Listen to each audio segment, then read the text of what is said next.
कैसे हैं आप लोग? अच्छे हैं। तो हम लोग बात कर रहे थे 11th क्लास के कॉम्प्लेक्स नंबर पर। तो उसमें मैंने 3 पार्ट आपको दे दिया था, इसका इंट्रोडक्शन, मॉडुलस और कंजुगेट, इस पर। अब आज हम लोग 3 पार्ट की बात करने वाले हैं। एक पार्ट है पोलर प्रेजेंटेशन, स्क्वायर रूट और क्यूब रूट ऑफ यूनिटी। तो आज बेसिकली हम यहीं से तुरंत शुरू करते हैं, polar presentation of complex number. इसके बाद square root and cube root of unity पर आते हैं। तो अगर पोलर प्रेजेंटेशन की बात आती है तो कॉम्प्लेक्स नंबर के पोलर प्रेजेंटेशन की बात करें, कॉम्प्लेक्स नंबर कोई z है और इसकी वैल्यू मान लीजिए a प्लस आई बी है। अब इसका हमें इस a प्लस आई बी का पोलर प्रेजेंटेशन यानी पोलर फॉर्म में इसे कन्वर्ट करना है। तो ऐसे केस में ये आर्गेन प्लेन पर जब इसे रिप्रेजेंट करेंगे, आर्गेन प्लेन जैसे आप कोऑर्डिनेट ज्योमेट्री पढ़ते हैं तो कोऑर्डिनेट ज्योमेट्री में कार्टेशियन प्लेन होता है और यहाँ पर आर्गेन प्लेन उसे कहते हैं। बात यही है कि ये x और y एक्सिस हैं, इसे आप x x dash and y dash, इसको आप जो x एक्सिस है इसे आप, ये क्या होता था, real part of the complex number, और ये क्या होता था, imaginary part of the complex number. तो इसे आप रियल एक्सिस कहेंगे और इसे इमेजिनरी एक्सिस कहेंगे। तो जैसे a और a प्लस आई बी है, तो अब इसे, इसका रियल a और इमेजिनरी b मान लीजिए, यहाँ पर ये पॉइंट आता है a कॉमा b करने पर। तो ये जो पॉइंट है ये a प्लस आई बी है। और आप अगर गौर करें तो आपने कहा कि ये वाला हिस्सा b है और ये वाला जो हिस्सा है वो a है, ठीक है। अब आप एक चीज गौर करिए, ये जो ओरिजिन है, ओरिजिन से यहां तक के बीच का अगर डिस्टेंस की बात आप करें तो ये डिस्टेंस कितना होगा, थोड़ा टेढ़ा हो गया क्या, शायद, खैर ये सीधा होगा, मुझसे टेढ़ा हो जाए ये अलग की बात है, लेकिन ये सीधी लाइन होती है। तो अगर आप इसकी बात करें तो इसे आप a कॉमा बी अगर कहते और ओरिजिन का कोऑर्डिनेट 0,0 होता, तो o से लेकर के इस पॉइंट को अगर हम p मान लें तो OP का p, ये q, ये o, तो OP का जो डिस्टेंस होगा वो डिस्टेंस फार्मूले से आप क्या निकालेंगे, डिस्टेंस फार्मूला आपको याद होगा, d equal to x2 minus x1 whole square plus y2 minus y1 whole square within root, ये हुआ करता था। तो उससे अगर आप इसे निकालते हैं तो ये क्या आएगा, ये डिस्टेंस आ जाएगा a square plus B square root over, a square plus B square root over. और आप देखिए, मॉडुलस जब आपने पढ़ा था कि इस कॉम्प्लेक्स नंबर z का मॉडुलस निकालने की बात आई थी, वो कितना आया था, a square plus B square within root. यानी ये जो मॉडुलस होता है that is the distance from the origin of the point which we have taken as a complex number, है ना। उसको जो जब हमने कॉम्प्लेक्स नंबर में कन्वर्ट किया तो उसका ओरिजिन से डिस्टेंस क्या होता है, वही चीज वो मॉडुलस हुआ करता था। और यहाँ पर इसे इसे r से डिनोट करते हैं, r, ये जो वैल्यू है इसे r से डिनोट करते हैं। और ये जो लाइन है o से p तक की, ये थीटा एंगल अगर बना रही है तो आप जरा देखिए, ये जो a है और ये तो r है ना, ये जो OP का डिस्टेंस है r है, तो अगर आप a अपान r कर लीजिए तो क्या मिलेगा आपको, a अपान r, ये मिल जाएगा cos थीटा। और ऐसे ही b अपान r कर लीजिए तो ये मिल जाएगा sin थीटा। अब इससे अगर आप a की वैल्यू निकालेंगे तो वो r cos थीटा बन जाएगी और b की वैल्यू निकालेंगे तो r sin थीटा बन जाएगा। इससे आप b की वैल्यू निकाल लिए। अब आप जरा एक चीज सोचिए, आपने कहा कि जो z है इसकी वैल्यू है a प्लस आई बी, ठीक है। तो ये जो a प्लस आई बी है, इसमें a को तो आपने कह लिया कि वो r cos थीटा है, r cos थीटा प्लस आई, अच्छा इसे यहां पर लिखिए थोड़ा सा, मिल जाएगा z is equal to a plus I B. तो a की वैल्यू आपको मिली है r cos theta, r cos theta plus i into b की वैल्यू मिली है r sin थीटा। अब आप देखिए r अगर आप कॉमन करते हैं तो आप कह सकते हैं cos theta plus i sin theta, ये बचेगा यहाँ पर और ये z है, और यही a प्लस आई बी का पोलर प्रेजेंटेशन हो गया। यानी पोलर प्रेजेंटेशन के लिए जैसे मान लीजिए कोई एक कॉम्प्लेक्स नंबर 3 + 4i दे दिया जाए और कहा जाए कि आप इसका पोलर प्रेजेंटेशन करिए, तो इसका जब पोलर प्रेजेंटेशन करेंगे तो आप क्या लिखेंगे? आप लिखेंगे कि 3 + 4i, सब मिक्सअप हो रहा है, थोड़ा सा स्पेस कम है इस वजह से, तो 3 + 4i is equal to r cos theta plus i sin theta, इस तरह से। यानी इसको किसी भी कॉम्प्लेक्स नंबर को अगर पोलर फॉर्म में कन्वर्ट करना है तो उसे हम इसके इक्वल लेंगे और इसके बाद प्रोसेस करना शुरू करेंगे, और वो सारी चीजें कैसे प्रोसेस होंगी आइए उस पर थोड़ी सी बात करते हैं, है ना। जल्दी से हम लोग आ जाते हैं कि कॉम्प्लेक्स नंबर को रिलेट कैसे करेंगे। देखिए यहां पर बात आएगी ना, आपको थीटा की वैल्यू निकालनी होगी और आपको आर की वैल्यू निकालनी होगी। अगर आप ये दोनों निकाल लेते हैं तो R cos theta plus I sine theta, यही तो पोलर फॉर्म है। तो आर की वैल्यू प्लेस कर दीजिए और थीटा की वैल्यू प्लेस कर दीजिए। थीटा क्या चीज कहा जाता है? थीटा को या तो आप argument of complex number z कह लीजिए, या फिर इसे amplitude of complex number z कह दीजिए। थीटा को इन्हीं दो नाम से जानते हैं और r जो होता है वो मॉडुलस कहा जाता है। तो हमें basically amplitude of the complex number निकालना सीखना है और हमें r निकालना सीखना है। तो r को तो आपको पता ही है, a और b मालूम है, √a² + b² कर देंगे, r आ जाएगा। आइए थोड़ी सी बात करते हैं कुछ एग्जाम्पल लेके, तो उस एग्जाम्पल से आपको ज्यादा क्लियर तरीके से, एग्जाम्पल्स मैंने लिख रखे हैं, मुझे एग्जाम्पल्स याद नहीं है तो मैंने लिख रखे हैं, कॉपी में मेरे पास है। जैसे 3√3 + i, ये एक हाँ इसे कन्वर्ट करना है, ये एक कॉम्प्लेक्स नंबर है। तो अगर इसे कन्वर्ट करना है तो इसे आप ये कह सकते हैं √3 और i के साथ 1 है। i में जो मल्टीप्लाई कर रहा है नंबर वो 1 ही तो माना जाएगा, तो i के साथ 1 है, तो √3, 1। अब पता चला कि ये एक ऐसा नंबर, एक ये ऐसा कोऑर्डिनेट बना जो फर्स्ट क्वाड्रेंट में लाई करेगा। और एक दूसरी बात करते हैं -i + 1, -1 +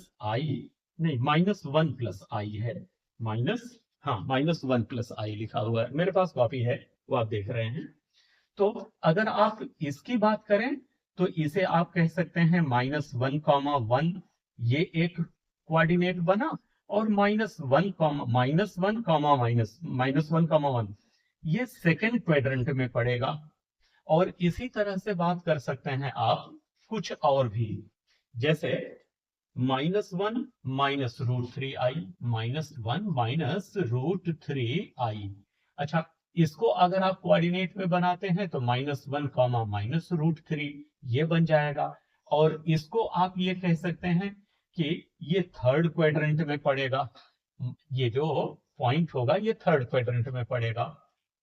इसी तरह से 2 -2i, ये एक कॉम्प्लेक्स नंबर है, इसको आप 2, -2 कह सकते हैं, तो इसे आप कह सकते हैं कि ये फोर्थ क्वाड्रेंट में पड़ेगा। मैं ये क्वाड्रेंट आपको क्यों गिना रहा हूं, अभी दो एक बातें और करूंगा, इसी क्वाड्रेंट पर ही बात करूंगा, थोड़ी सी और बात होगी। मैं आपको ये सारी क्वाड्रेंट, मतलब चारों क्वाड्रेंट में क्यों घुमा डाला आपको, उसके पीछे रीजन ये है कि जब आप थीटा की वैल्यू निकालिएगा तो एक हम acute angle in measure of radian लेंगे और उसे हम अल्फा कहेंगे, है ना। यहां पर कंफ्यूज मत होइएगा, अल्फा कहेंगे। और ये अल्फा जो है निकलेगा कैसे, tan अल्फा से, that will be equal to modulus of b upon a, modulus of b upon a, इससे निकलेगा। और जब हमें थीटा निकालना होगा, अगर गौर से यहीं पर गौर से समझिएगा, और ये पार्ट इतना मजेदार है, जो अगर ये आप समझ गए तो आप किसी भी क्वेश्चन को आप पोलर फॉर्म में बहुत आसानी से कन्वर्ट कर ले जाएंगे। ये पार्ट बड़े गौर से समझिएगा। अगर यहां आपके पास मुद्दा क्या है, दो ही मुद्दा है, थीटा निकालना और आर निकालना। तो जो थीटा की वैल्यू होगी, अगर आपका ये कॉम्प्लेक्स नंबर फर्स्ट क्वाड्रेंट में लाई करे, तो ऐसे केस में जब आप tan अल्फा निकाल चुके होंगे, मैं थोड़ा आराम से लेके चल रहा हूं ताकि आपको अच्छी तरह से समझ में आ जाए। जब आप tan अल्फा निकाल चुके होंगे, अल्फा की वैल्यू आपको मिल चुकी होगी, तो आप ये देखिएगा कि आपका दिया हुआ जो कॉम्प्लेक्स नंबर है, वो अगर फर्स्ट क्वाड्रेंट में लाई करता है, तो ऐसे केस में जो amplitude of the complex number यानी थीटा की वैल्यू जो निकलेगी, वो अल्फा के इक्वल निकलेगी। अब दूसरी बात कर लेते हैं, अगर आपका कॉम्प्लेक्स नंबर सेकंड क्वाड्रेंट का है, यानी इसके कोऑर्डिनेट्स सेकंड क्वाड्रेंट में लाई करते हैं, तो ऐसे केस में अल्फा की जो वैल्यू आपने निकाला है, वो तो अल्फा है। अब एम्पलीट्यूड जब आप निकालना शुरू करेंगे, तो यानी थीटा जब आप निकालना शुरू करेंगे, that will B pi minus alpha, pi minus alpha करके तब जाकर के एम्पलीट्यूड ऑफ, मतलब ये सब बेसिक फार्मूले की तरह से आप इसे समझिए और इसे याद रखिए। ये सेकंड क्वाड्रेंट के लिए हो गया।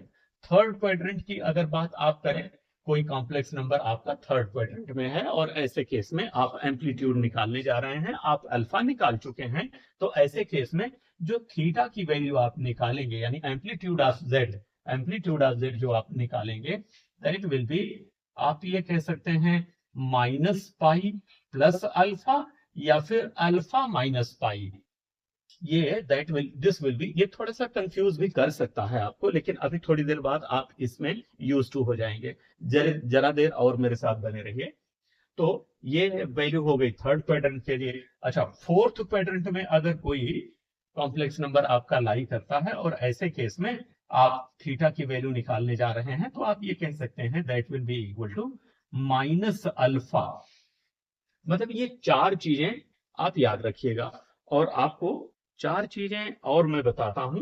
वो एक्स एक्सिस और वाई एक्सिस पर अगर कोई आपका कॉम्प्लेक्स नंबर लाई करता है, तो ऐसे केस में क्या होता है, थोड़ी सी उसकी भी बात कर लेते हैं, और उसका भी एग्जाम्पल मैं लिखा ही हूं, तो लेते हैं एग्जाम्पल। जैसे एक एग्जाम्पल है 3, एक एग्जाम्पल है -2, एक है 2i, और एक है -√3i।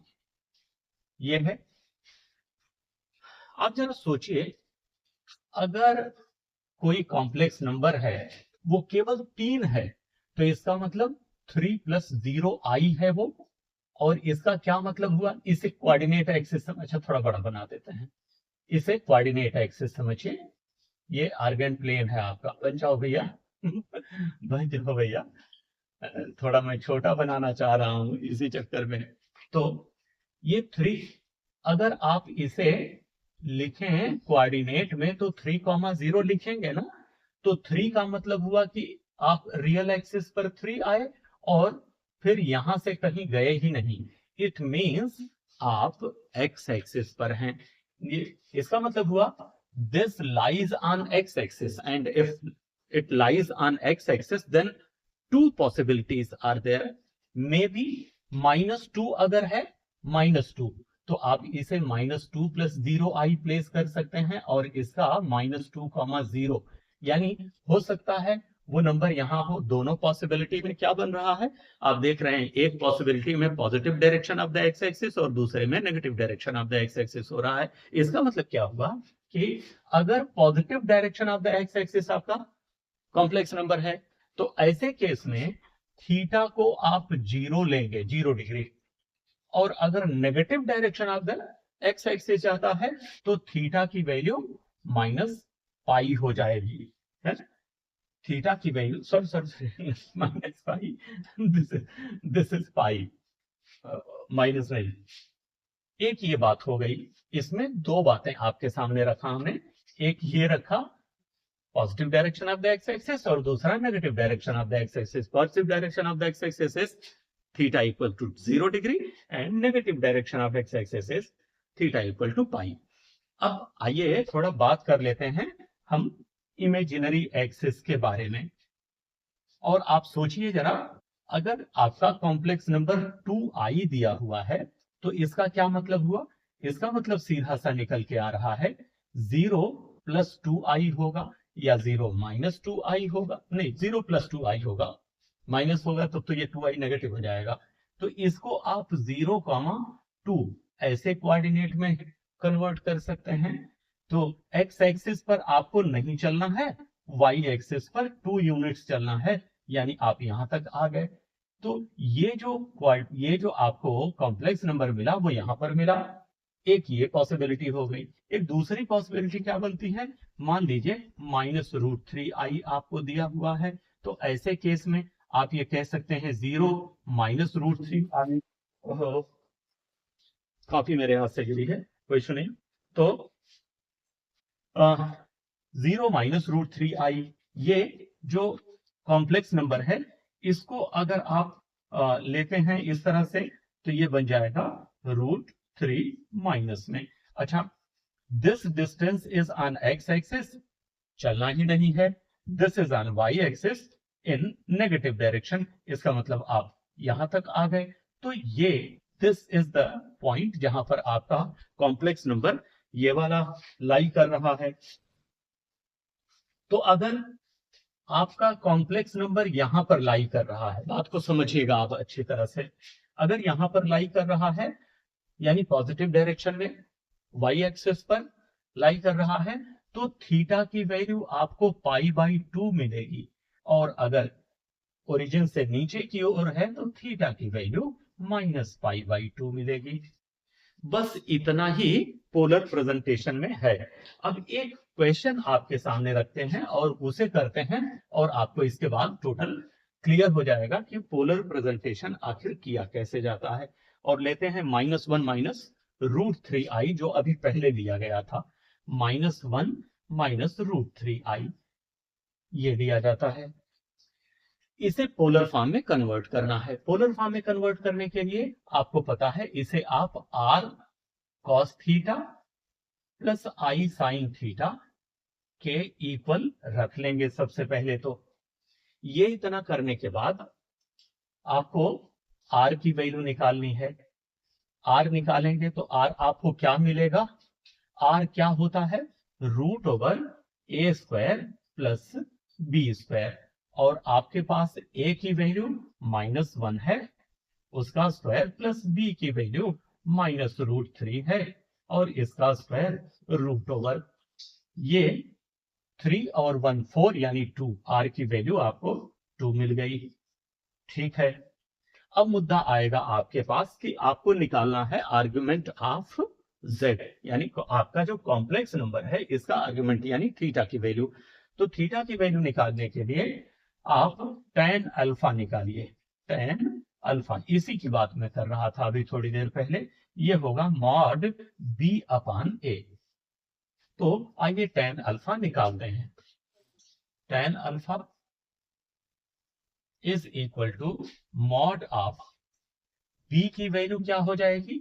-√3 और a की वैल्यू क्या हो जाएगी? -1 और ये अल्टीमेटली क्या बना? √3। मॉड से बाहर निकाले। मॉड के बारे में आप जानते होंगे कि मॉड एक मॉडुलस के फंक्शंस ऐसे होते हैं जिसमें वैल्यूज जो हैं वो पॉजिटिव ही बाहर आती हैं। तो ऐसे भी ये माइनस इसे प्लस कर देगा और इसके बाद √3/1 दैट इज √3 एंड उसका मॉड लेंगे तो √3 आ जाएगा। तो ये tan अल्फा की वैल्यू मिल गई। अब √3 is tan π/3 and now we can say alpha is equal to π/3। अब अल्फा की वैल्यू जब मिल गई तो अब हमें थीटा की वैल्यू निकालना है, यानी अब हमें argument of Z that is theta की वैल्यू निकालना है। और मैंने अभी आपसे बात किया था, जब आप आर्गुमेंट ऑफ जेड निकालेंगे, थीटा निकालेंगे, तो आपको ये चेक करना पड़ेगा कि आपका कॉम्प्लेक्स नंबर किस क्वाड्रेंट में है। तो कॉम्प्लेक्स नंबर आपका किस क्वाड्रेंट में है, इसके बारे में जरा सा बात कर लेते हैं। तो इसको जरा कोऑर्डिनेट, इसके कोऑर्डिनेट्स लिखिए। तो -1, -√3 ये इसके कोऑर्डिनेट्स बने। और ऐसे केस में माइनस एंड माइनस यानी थर्ड क्वाड्रेंट में, तो थर्ड क्वाड्रेंट में थीटा की जो वैल्यू होती है वो क्या होती है, वो होती है -पाई प्लस अल्फा। देखिए -पाई प्लस अल्फा की वैल्यू पाई/3, तो ये हो गया 3 पाई -3 पाई प्लस पाई/3, दैट इज थीटा क्या निकल के आ गया आपका, -2 पाई/3, -2 पाई/3। तो अब बात आती है कि ये जो आपका क्वेश्चन है, ये जो क्वेश्चन है -1 -√3i is equal to r के जगह पर आपको क्या मिला, 2 मिल गया, वो रख लिया आपने। और ये हो गया cos थीटा के जगह पर आपको -2 पाई/3 ये मिल गया, और प्लस i साइन थीटा के जगह पर -2 पाई/3। तो इसका पोलर प्रेजेंटेशन ये हो गया, है ना। तो इस तरह से पोलर प्रेजेंटेशन के कोई भी क्वेश्चन आप आराम से सॉल्व कर सकते हैं। बस अब आप ये ध्यान रखिएगा हर बार के लिए कि जिस भी कॉम्प्लेक्स नंबर का आप पोलर प्रेजेंटेशन करने जा रहे हैं वो किस क्वाड्रेंट में लाई करेगा, और जिस जिस क्वाड्रेंट में होगा उसके लिए मैंने डिटेल में आपको सारी चीज बताया है। तो इसके बाद आइए थोड़ी सी बात करते हैं स्क्वायर रूट्स की, कि स्क्वायर रूट्स क्या कैसे निकाले जाते हैं कॉम्प्लेक्स नंबर के। तो आपके कोर्स में अगर स्क्वायर रूट है तो आप इसे समझिएगा, पढ़िएगा और आपको मजा आएगा इसका। जैसे बात अगर करते हैं स्क्वायर रूट की, स्क्वायर रूट या स्क्वायर रूट्स की बात कर लीजिए। तो अगर स्क्वायर रूट की बात करें, एक क्वेश्चन मैंने लिख रखा है -3 + 4i, -3 + 4i, इसका स्क्वायर रूट निकालना है आपको। तो करिए क्या इसके लिए, आप इसके लिए मान लीजिए, तो बात हम लोग कर रहे थे स्क्वायर रूट की, तो स्क्वायर रूट कैसे निकलेगा इसका, यही हमारा मुद्दा है। आइए समझते हैं कि स्क्वायर रूट कैसे निकलता है। अगर आपसे कहा जाए कि -3 + 4i इसका स्क्वायर रूट निकालिए, तो आप लिख लीजिए let square root of -3 + 4i is x + iy। ये इतना -3 + 4i था ना, हाँ -3 + 4i, इसका स्क्वायर रूट x + iy आएगा, ऐसा आप लिख लीजिए सबसे पहले। अब इसी को मैथमेटिकली हम लोग लिखेंगे। तो हमने लिखा क्या, हमने लिखा कि square root of -3 + 4i is equal to x + iy, ये लिखा हमने। और अब इसे सॉल्व करने के लिए आपको पता है पहले से ही कि इसके दोनों साइड का स्क्वायर कर दिया जाता है। तो -3 + 4i is equal to x + iy whole square. अच्छा, इसका होल स्क्वायर ब्रेक करेंगे अगर आप, तो a² + b² यानी i² y²। तो i² की वैल्यू तो -1 होती है, तो क्यों ना ऐसा किया जाए कि यहां पर माइनस लगा दिया जाए और ये y² ले लिया जाए। तो ये हो गया, और +2ab + 2xy × i, ये हो गया -3 + 4i के इक्वल। अब आप जरा, यहाँ स्क्वायर है, यहाँ स्क्वायर है, तो अब आप जरा गौर करिए, this is just real part and this one is imaginary part of this complex number, and here also we are having the same way real and imaginary part of the complex number. और ये दोनों complex number अगर एक दूसरे के equal है तो शुरुआती पहली वाली वीडियो में आपने अच्छी तरह से समझ लिया है कि अगर दो कॉम्प्लेक्स नंबर्स एक जैसे इक्वल होते हैं तो उनके रियल पार्ट्स आपस में इक्वल और उनके इमेजिनरी पार्ट आपस में इक्वल होते हैं। यानी मैं कहना ये चाह रहा हूं कि X square minus Y square will be equal to -3 and 2xy it will be equal to 4। आप समझ पा रहे होंगे। अब इसे आप एक इक्वेशन मान लीजिए और इसे दूसरा इक्वेशन मान लीजिए। अब आप लीनियर इक्वेशन सॉल्व किए हैं और उसी तरह से इसे भी लेकर के आते हैं। तो X square plus Y square अगर हमें मिल जाता तो हमारा काम बन जाता, हम लीनियर इक्वेशन की तरह से सॉल्व कर लेते। आइए X square plus Y square की वैल्यू निकालते हैं। तो X square plus Y square की वैल्यू निकालने के लिए X square plus Y square whole square will be equal to X square minus Y square whole square plus 4x square Y square. आप क्या कहते हैं, ये इसके इक्वल आएगा? जरा गौर करिए, कायदे से देखिए। तो this is A square plus B square minus 2ab और यहां पर प्लस 2ab है। तो जब माइनस 2ab और प्लस 2ab को आपस में ऑपरेट करेंगे तो प्लस 2ab यहां पर बनेगा और ये अल्टीमेटली फिर इसका होल स्क्वायर बन जाएगा। यानी this is equal to this much और ये as a formula directly use किया जाता है। तो इसे एक फार्मूला भी मान लीजिए कि ये एक फार्मूला है। अच्छा, तो इसके बाद क्या बना? X square plus Y square whole square it is equal X square minus Y square की वैल्यू तो -3 है और -3 अगर हम यहां प्लेस कर देते हैं तो इसका स्क्वायर प्लस 4 इंटू ये 4 नहीं ऐसे लिख लेते हैं 2 इंटू ये इसको कह देते हैं 2xy और इसका स्क्वायर। तो -3 का स्क्वायर ये 9 हो गया और प्लस 2xy की वैल्यू 4 है तो 4 उसका स्क्वायर 16, यानी आपको यहां 25 यानी ये 5 का स्क्वायर मिल गया। क्या? x plus Y whole square, X this is X square plus Y square whole square. ठीक है, दोनों साइड से आप स्क्वायर हटाते हैं तो X square plus Y square it is equal to +-5। अब यहां पर एक बात गौर करने लायक है कि X square and Y square both are positive. तो जब दोनों के दोनों पॉजिटिव हैं तो ये बताइए एक्स स्क्वायर और वाई स्क्वायर इन दोनों का जो प्लस है वो -5 आएगा कभी? क्या नहीं ना? तो अगर नहीं आएगा तो इसका मतलब हुआ कि X square plus Y square will be equal to 5 only. यानी ये चीज इंटरेस्टिंग है कि इसे हमें केयर करके रखना चाहिए। और इसके बाद हमें क्या मिलेगा? हमें लगता है जगह नहीं मिलेगी तो आइए सबसे पहले जगह खाली करने का प्रयास करते हैं।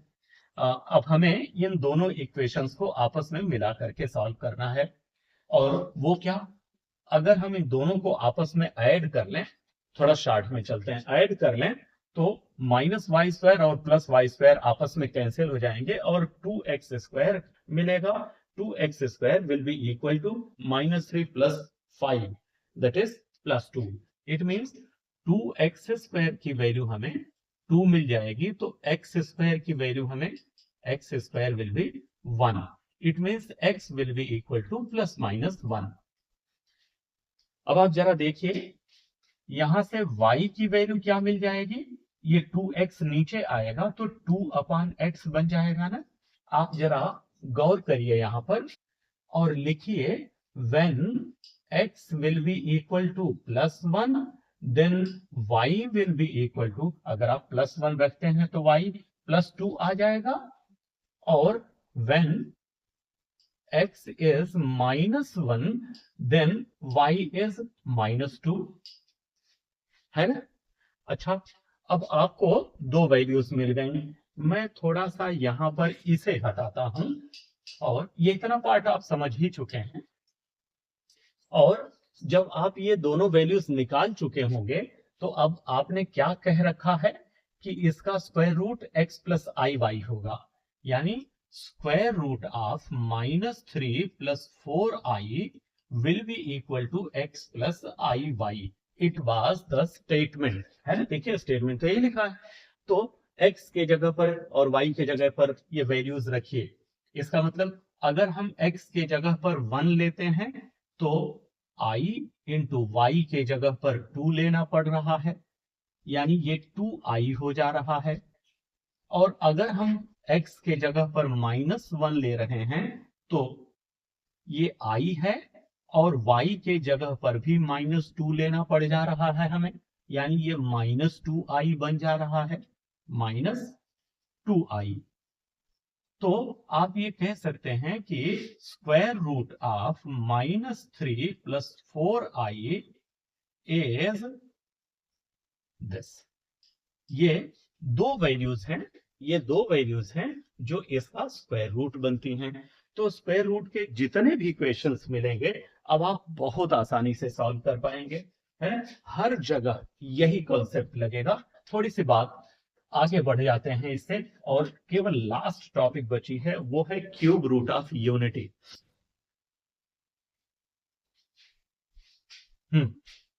आइए, क्यूब रूट्स ऑफ यूनिटी।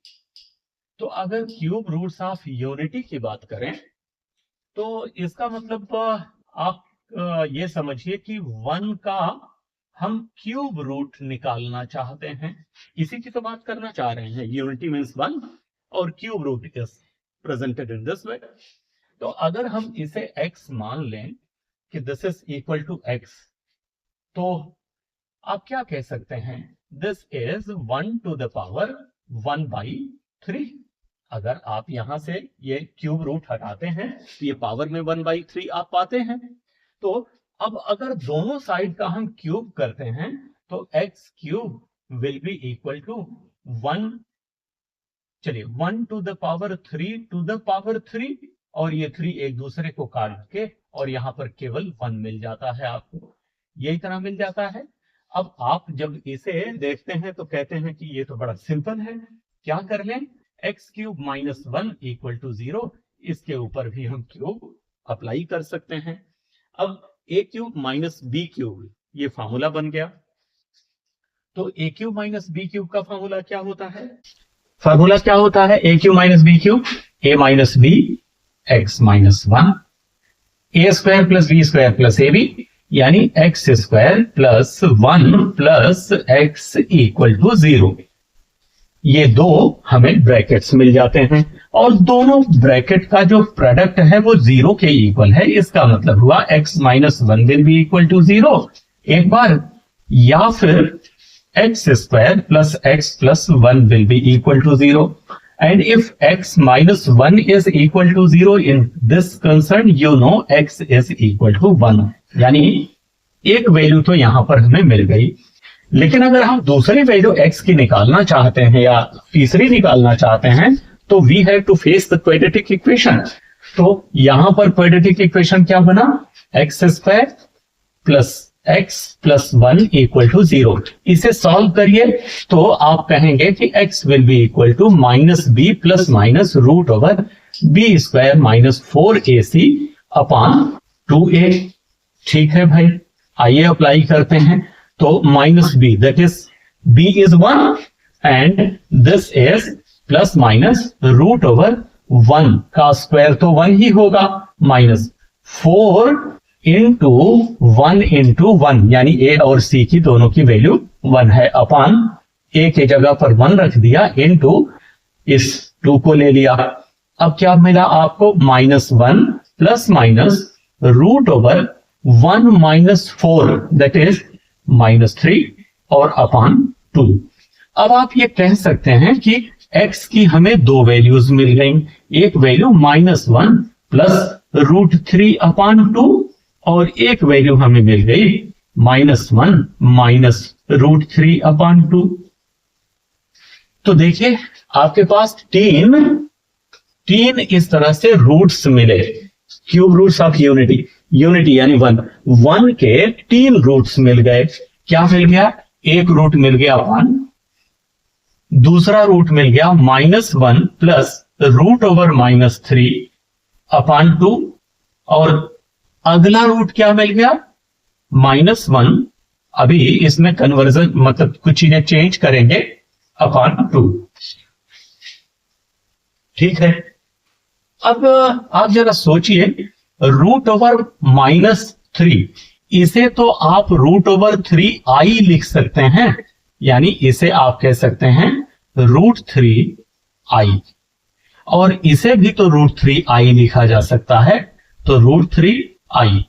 कहने का मतलब आपके पास 1, 2 और ये 3 रूट्स इस तरह से मिल जाते हैं।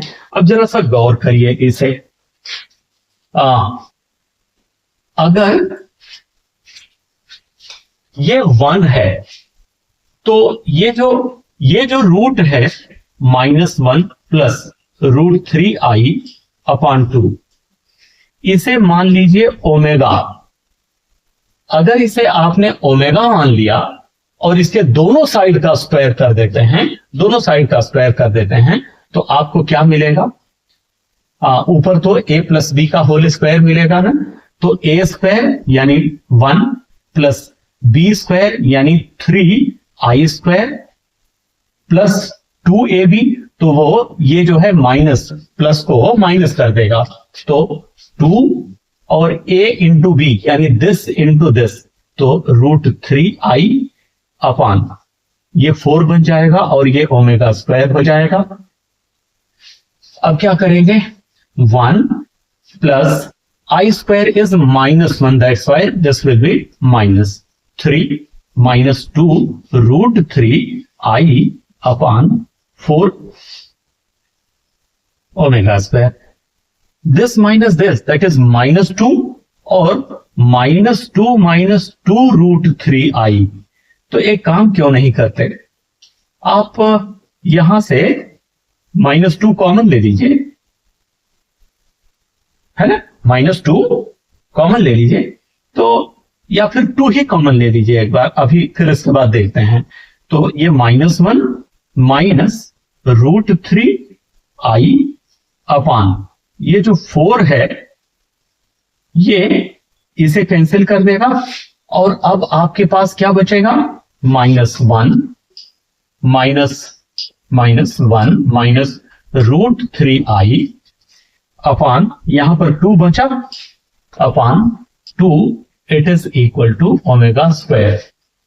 आप जरा देखिए, गौर करिए, आपने ये वाला लिया था ना, आपने ये वाला लिया था, तो इसे जब आपने स्क्वायर किया, सोचिए इसे स्क्वायर किया तो ये मिल गया, यानी अगर ये ओमेगा है तो ये ओमेगा स्क्वायर है। अब बात को समझिएगा, this value is equal to omega square when this value will be omega, and if you are taking just converse this one as omega, then certainly you will get this one as omega square। तो अब आप ये कह सकते हैं तीनों ये जो क्यूब रूट निकले हैं 1 के, इन तीनों को अगर आप ऐड कर देते हैं, यानी 1 प्लस ओमेगा स्क्वायर, अगर इन तीनों को आप ऐड करेंगे तो वो मिलेगा 0, यानी अब ये फार्मूला बन गया, 1 plus omega square will be equal to 0। और एक चीज और, आप चाहें तो इसे प्रूव कर लीजिएगा खुद से, ये बहुत आसान है, प्रूव हो जाएगा, और अगर नहीं होता है तो प्लीज मुझे जरूर बताइएगा, मैं आपके साथ सपोर्ट में होऊंगा। और एक चीज और, ओमेगा क्यूब करेंगे तो वो 1 आएगा, है ना, और ये भी अगर ना हो आपसे प्रूफ तो बताइएगा, तो I will support for this also. तो इस तरह से क्यूब रूट ऑफ यूनिटी में आप देख रहे हैं कि आपको ये दो चीजें ऐसे मिली, omega cube is equal to 1 plus omega square plus omega equal to 0। इस पर एक क्वेश्चन है, आइए इसे सॉल्व करते हैं और आपको क्लियरिटी आ जाएगी। 1 minus omega plus omega square whole to the power 7 and plus 1 plus omega minus omega square to the power 7। आइए इसे सॉल्व करते हैं। पूछा जा रहा है कि what is the value of this. तो देखिए 1 प्लस ओमेगा स्क्वायर की वैल्यू क्या निकलेगी? अगर आप इससे 1 प्लस ओमेगा स्क्वायर निकाले तो वो माइनस ओमेगा निकलेगा ना। तो ये 1 प्लस ओमेगा स्क्वायर, इसके जगह पर हमने माइनस ओमेगा प्लेस कर दिया और ये माइनस ओमेगा है हमारे पास और इसका पावर 7 प्लस 1 प्लस ओमेगा है यहां पर। तो 1 प्लस ओमेगा की वैल्यू इससे क्या निकलेगी? माइनस ओमेगा स्क्वायर माइनस ये ओमेगा स्क्वायर और इसका पावर 7। ये कितना हो गया? -2 omega whole to the power 7 plus -2 omega square whole to the power 7। अब माइनस का पावर ऑड है और यहां पर भी माइनस का पावर ऑड है। तो माइनस का पावर अगर ऑड है तो माइनस आएगा और 2 का पावर 7 है, ओमेगा का पावर 7 है प्लस प्लस जो है वो तो माइनस में ही कन्वर्ट हो जाएगा। तो आइए इसे डायरेक्टली माइनस ही लिख लेते हैं। 2 to the power 7 and omega to the power 14। 7 to the, तो इसे आप क्या लिखेंगे? -1 to 8, 2 to the power 7, it is 1 to 8, and this is omega cube. This is omega cube into omega and again minus, ये वाला minus हमने यहां लिया है। ये 7 पावर है, या फिर इसे अगर आप शार्ट में लिखना चाहते हैं तो ऐसे भी लिख सकते हैं, ओमेगा क्यूब और इसका स्क्वायर इंटू ओमेगा माइनस ये 2 टू द पावर 7 और फिर इसे omega cube two the power 4 into omega square. इसके बाद क्या होगा? ये ओमेगा टू द पावर 7 क्यों लिख रहे हैं? इसे भी हम 1 to 8 लिख लेते हैं, यानी 128। तो -1 to 8 हम कॉमन ले लेते हैं। -1 to 8 कॉमन ले लिया। आप सोचिए इसकी वैल्यू तो 1 होती है ना, तो 1 का स्क्वायर करेंगे तो 1 आएगा इंटू ओमेगा, यानी ओमेगा बचा यहां पर, और प्लस में हमारे पास ये प्लस हो जाएगा और ये 1 हो गया। 1 का power 4 is 1 and omega square यहां पर बचा।